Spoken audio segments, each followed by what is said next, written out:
പ്രണയം പ്രണയിക്കാത്ത ആരും ഉണ്ടാവില്ല. പ്രശ്നം പ്രണയിക്കില്ല. അച്ഛനപ്പൂപ്പന്മാരും കാലങ്ങളിലും പ്രണയങ്ങളും ഉണ്ടായിരുന്നു.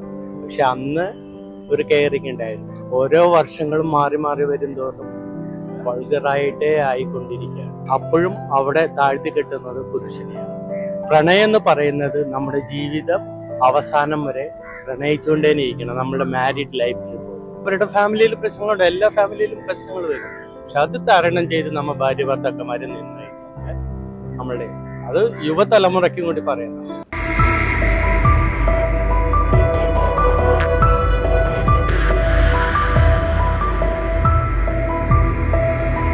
ജീവിതത്തിൽ ഒരു തവണയെങ്കിലും എല്ലാവരും പ്രണയിച്ചിട്ടുണ്ടാവും. പ്രണയത്തെ കുറിച്ച് എന്താണ് പറയാനുള്ളത്?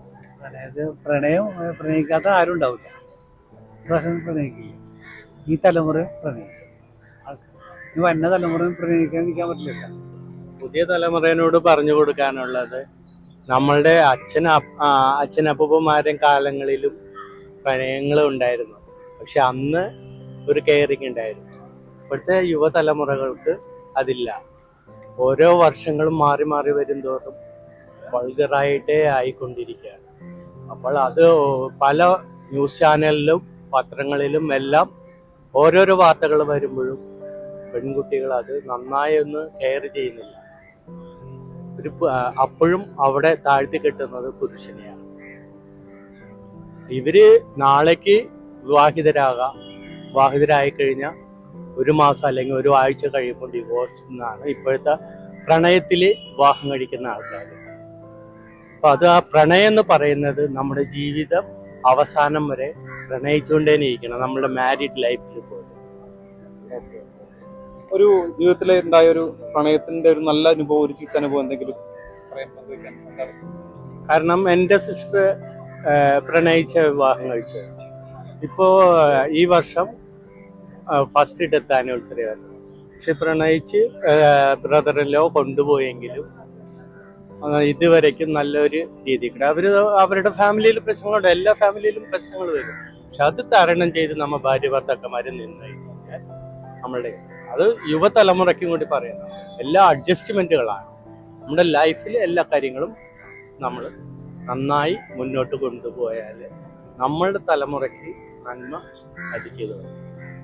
ഭാരതമാരൊരു ഇത് പറയാറുണ്ട്, വേലി ചാടിയവൻ മതിൽ ചാടുമെന്ന്. പക്ഷെ അതല്ല, നമ്മൾ അവർക്ക് നല്ല പ്രചോദനം. നമ്മൾ ഇപ്പോഴത്തെ യുഗത്തിൽ ഈ തലമുറയിൽ എല്ലാം നമ്മൾക്ക് മക്കളും അച്ഛനും അമ്മമാരും ഒക്കെ ഫ്രണ്ട്സാണ്. അപ്പൊ എല്ലാം തുറന്ന് പറയുമ്പോൾ നമ്മളവർ അല്ലെങ്കിൽ അവർക്ക് വേറെ ഏതെങ്കിലും വിധത്തിൽ എന്തെങ്കിലും ഒരു ഇത് സംഭവിച്ചു പോയാൽ അവരെ ആശ്വസിപ്പിച്ച് അതിൽ നിന്ന് ഇതാക്കുക. മൊത്തമായിട്ട് അവരങ്ങോട്ട് വിട്ടുകൊടുക്കുക. എന്നിട്ട് ഇത് മക്കൾക്ക് വേണ്ടിയിട്ട് ജോലിക്ക് പോകുന്നതാണ് അച്ഛനമ്മമാർ. പക്ഷെ കുട്ടികൾ അത് മനസ്സിലാക്കുന്നില്ല.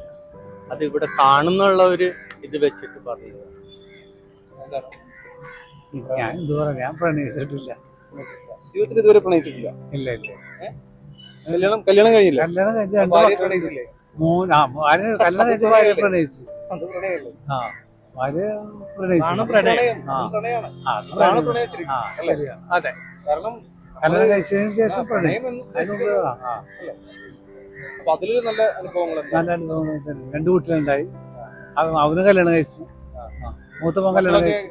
ഒരാള് മരിച്ചു. ഇപ്പൊ 5 മാസം ഒരാൾ മരിച്ചു. 2 പിള്ളേരാണ്, 2 പിള്ളേരാണ്. ഗോവയില് മരിച്ചു. എന്തായാലും പ്രണയത്തെ കുറിച്ച് നല്ല അഭിപ്രായമാണ്. നല്ല അഭിപ്രായം അല്ലേ? അത് നല്ലൊരു ഇതായിരിക്കണം.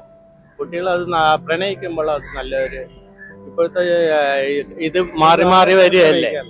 നമ്മൾക്ക് ഇത് ഇപ്പൊ മൊബൈൽ വന്നു കഴിഞ്ഞപ്പോഴും മറ്റുള്ളവർ ഇതൊക്കെ വന്നപ്പോൾ അപ്പൊ എല്ലാം നമ്മൾക്ക് കാണാൻ പറ്റുന്ന ഓൾ വേൾഡിലുള്ള നടക്കുന്ന സംഭവങ്ങൾ. ഇപ്പൊ ഫോറിനേഴ്സ് ഇതിൽ പോകുന്നുണ്ട്. അവരെത്ര കെയറിങ് ആയിട്ടാണ് പോകുന്നത്. അവര് വൈഫാണോ ഹസ്ബൻഡാണോ ഒന്നും നമുക്കറിയില്ല. പക്ഷെ നമ്മളിപ്പോ ഇവിടെ ആ കുട്ടികൾ തന്നെ ശരിക്കും പറഞ്ഞ സത്യത്തിൽ ഇപ്പൊ ആൺകുട്ടികൾ വെറുതെയാണ്. നമ്മൾ വെറുതെ നമ്മൾ എത്ര ആൺകുട്ടികൾ കെയർ ചെയ്യുന്നുണ്ടെന്നറിയാം. പക്ഷെ പെൺകുട്ടികൾ അത് മറന്ന് പബ്ലിക് ന്യൂസൻസ് പോലെ ആയി പോവുക. പക്ഷെ നല്ലവരുണ്ട് കേട്ടോ, നല്ല കുട്ടികളുമുണ്ട്, നല്ലോണം പ്രേമിക്കുന്ന കുട്ടികളുമുണ്ട്. അവരുടേതായ ഡിസ്റ്റൻസ് കീപ്പ് ചെയ്ത് നല്ലൊരു സംസാരങ്ങൾ വെച്ച് അവരവരുടെ കാര്യം നോക്കി പോകുന്നു. ഇപ്പോ പണ്ട് കാലങ്ങളിൽ കത്തെഴുത്താണല്ലോ. അപ്പൊ അങ്ങനെ കാമുകിക്ക് എഴുതിയൊരു കത്ത് എന്താണെന്ന് ഓർമ്മ ഉണ്ടോ? എന്നാണ് എഴുതിയത് ഓർമ്മ? എത്രാമത്തെ പ്രായത്തിൽ ഏത് വയസ്സിലാണ് എഴുതിയെന്ന് പറഞ്ഞു? കത്തെഴുത്ത് തുടങ്ങിയിരിക്കുന്നത് നമ്മളുടെ ഒരു അച്ഛൻ അമ്മ ആ ഒരു ഏജില്. ഇപ്പൊ നമ്മളെന്ന് പറഞ്ഞു നമ്മളുടെ അച്ഛനമ്മ ഇത്തിരി കൂടി ഏജ് ആയിട്ടുള്ളത്. അപ്പൊ ആ ഒരു ഒരു 10 കൂടി വന്നൊരു 50 വർഷത്തിന് മേലായിരിക്കും കത്ത്. ചേട്ടൻ ഒരു കാമുകിക്ക് ഒരു കത്ത് എഴുതിയിരുന്നു? ഞാൻ എഴുതിയിട്ടില്ല, പക്ഷെ കോളേജിലൊക്കെ പഠിക്കുന്ന സമയത്ത് ഞങ്ങൾ ഒരുമിച്ചാണ് എല്ലാവരും കൂടി. അതായത് ഇപ്പൊ 5 ആൺകുട്ടികളുണ്ട്, 5 പെൺകുട്ടികൾ ഞങ്ങളുണ്ട്. പക്ഷെ അത് കൂടെയുള്ളത് 3 നമ്മുടെ മലയാളീസും ബാക്കി 3 നോർത്ത് ഇന്ത്യൻ പിള്ളേരാണ്. പക്ഷെ അവർക്ക് നമ്മളൊരു കെയറിങ് പോലെയാണ് കൊടുത്തുകൊണ്ടിരുന്നത്.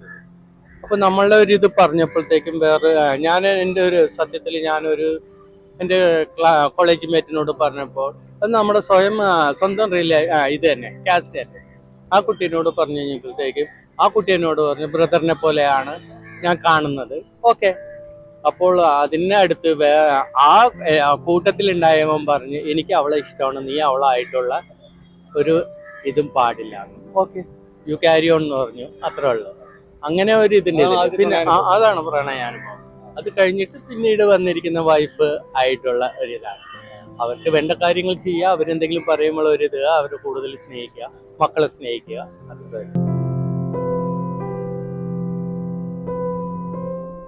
Thank you, thanks a lot.